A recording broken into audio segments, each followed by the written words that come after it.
ഒരു നല്ല നിയമനിർമ്മാണ പ്രക്രിയ ശ്രദ്ധപ്പെട്ടു. അതായത് ഹിമാചൽ പ്രദേശിലാണ് സംഭവം.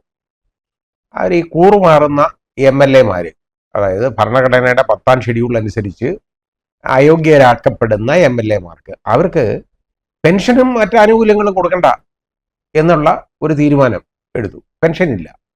അപ്പോൾ അവിടെ 6 MLA-മാർ അയോഗ്യരാക്കപ്പെട്ടു. അതിൽ 2 പേരെങ്ങാണ്ട് ബൈ ഇലക്ഷനിൽ നിന്ന് അവർ ജയിച്ചു വന്നിട്ടുണ്ട്. ബാക്കിയുള്ളവരുടെ കാര്യം പോക്കാണ്. അപ്പോൾ ഇങ്ങനെയുള്ള മഹാന്മാർക്ക്, അതായത് ഇവർ കൂറുമാറിയിട്ട് അവിടുത്തെ രാജ്യസഭയിലേക്കുള്ള മത്സരത്തിൽ കോൺഗ്രസ് സ്ഥാനാർത്ഥിക്കെതിരെ വോട്ട് ചെയ്തു എന്നുള്ളതാണ്.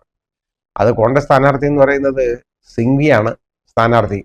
കോൺഗ്രസിന് വേണ്ടി, കോൺഗ്രസ് നേതാക്കൾക്ക് വേണ്ടി സുപ്രീം കോടതിയിലും മറ്റ് ഹൈക്കോടതികളിലും ഒക്കെ കേസ് വാദിക്കുന്ന ഏറ്റവും പ്രഗത്ഭരായ അഭിഭാഷകരിൽപ്പെടുന്ന ഒരാൾ, സുപ്രീം കോടതിയിലെ മുതിർന്ന അഭിഭാഷകൻ. അദ്ദേഹത്തിനെ തോൽപ്പിച്ചു. അതാണ് കാര്യം. ഈ കൂറുമാറി വോട്ട് ചെയ്ത് തോൽപ്പിച്ചാണ്. ഏതാണ്ട് 1-2 വോട്ടിനാ തോറ്റുപോയത്. ആ രീതിയിൽ അങ്ങനെ ചെയ്തപ്പോൾ അതിനായിട്ടുള്ളതാണ് അവിടെ വിപ്പ് ലംഘിച്ചു എന്നുള്ള കാരണത്താൽ ഈ 6 MLA-മാരെ അയോഗ്യരാക്കി. അതിനുശേഷമുള്ള ഒരു സംഭവവികാസമാണ് ഇപ്പം നമ്മൾ കണ്ട ഈ നിയമനിർമ്മാണം. ആ പുതിയൊരു നിയമം എന്ന് പറയുന്നത് ഇതെല്ലാ സംസ്ഥാനത്തും ഇങ്ങനൊരു നിയമം വേണ്ടതാണ്. ഏതാണ് കാര്യം? ഇങ്ങനെ ഈ കൂറുമാറുക എന്ന് പറയുമ്പോൾ തന്നെ ജനങ്ങളെ വഞ്ചിക്കല്ലേ. അവർക്ക് അവരുടെ വോട്ടർമാരെ അവർ വഞ്ചിക്കുകയാണ്. അപ്പോൾ ഒരു കോൺഗ്രസ് കാൻഡിഡേറ്റിനെ അല്ലെ ഒരു കമ്മ്യൂണിസ്റ്റ് കാൻഡിഡേറ്റിനെ അവർ ആ രീതിയിൽ കണ്ടുകൊണ്ട്, അല്ലെങ്കിൽ ഒരു BJP കാൻഡിഡേറ്റിനെ അവർ കണ്ടുകൊണ്ട് ജനങ്ങൾ ആ പാർട്ടി അനുഭാവികളും ജനങ്ങളും ചേർന്നിട്ട് അവർ ആ പാർട്ടിയിലുള്ളത് കൊണ്ടാണ് പലപ്പോഴും അവർക്ക് വോട്ട് കൊടുക്കുന്നത്. അല്ലാതെ ഈ പ്രതിച്ഛായ സ്വന്തമായിട്ടുള്ളവരൊക്കെ എന്നൊക്കെ പറയുന്നത് വളരെ ചുരുക്കമാണ്. അതിപ്പം നമുക്ക് നോക്കിയാൽ വല്ല രാഹുൽ ഗാന്ധിക്കോ അതുപോലുള്ള അങ്ങനെ ആളുകൾക്കൊക്കെ എന്തെങ്കിലും പ്രതിച്ഛായ ഉള്ളവരിപ്പോൾ കാണാൻ നമുക്ക് നോക്കുള്ളൂ.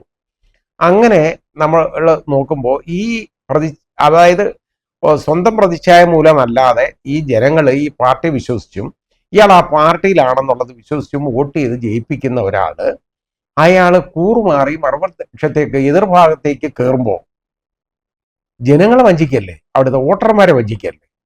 അങ്ങനെ വരുമ്പോൾ ആ വഞ്ചകന്മാർക്ക് കൊടുക്കേണ്ട ഏറ്റവും നല്ല, അവർക്ക് പെൻഷനും കൂടെ കൊടുത്തിരുത്തുന്നതെന്ന് ആലോചിച്ച് നോക്കിക്കോളൂ.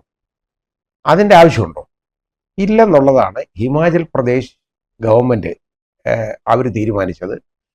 അവർ മന്ത്രിസഭായോഗത്തിൽ തീരുമാനിച്ചതിന് ശേഷം അത് നിയമസഭയിൽ അവതരിപ്പിച്ച് വോട്ടിനിട്ട് പാസ്സാക്കിയെടുത്ത് ആ നിയമം ഒരു നല്ലൊരു നിയമം എന്ന് തന്നെ നമുക്ക് പറയാം. അതിനെ സംബന്ധിച്ചിടത്തോളം ഇങ്ങനെയുള്ള നിയമങ്ങളൊക്കെ നമ്മുടെ രാജ്യത്ത് മുഴുവൻ വരണം. അങ്ങനെ വന്നു കഴിഞ്ഞാൽ ഇതേപോലുള്ള ഈ ചാക്കിട്ട് പിടുത്തവും ഈ കാക്ക പിടുത്തവും ഇതൊക്കെ ഉണ്ടല്ലോ, ഓപ്പറേഷൻ താമരയും ഇതൊക്കെ ഉണ്ടല്ലോ, നമ്മൾ ഈ കാണുന്ന ഇതെല്ലാം നിൽക്കും. അത് നിൽക്കണം. കാരണം ജനങ്ങളെ വഞ്ചിക്കുകയാണ്. ജനങ്ങളെ വഞ്ചിക്കുന്നവന്മാർക്ക് ജനങ്ങളുടെ പണം എടുത്തിട്ട് പെൻഷൻ കൊടുക്കേണ്ട കാര്യമില്ല. അത് കൊടുക്കേണ്ട കാര്യമില്ല. നല്ലൊരു തീരുമാനം.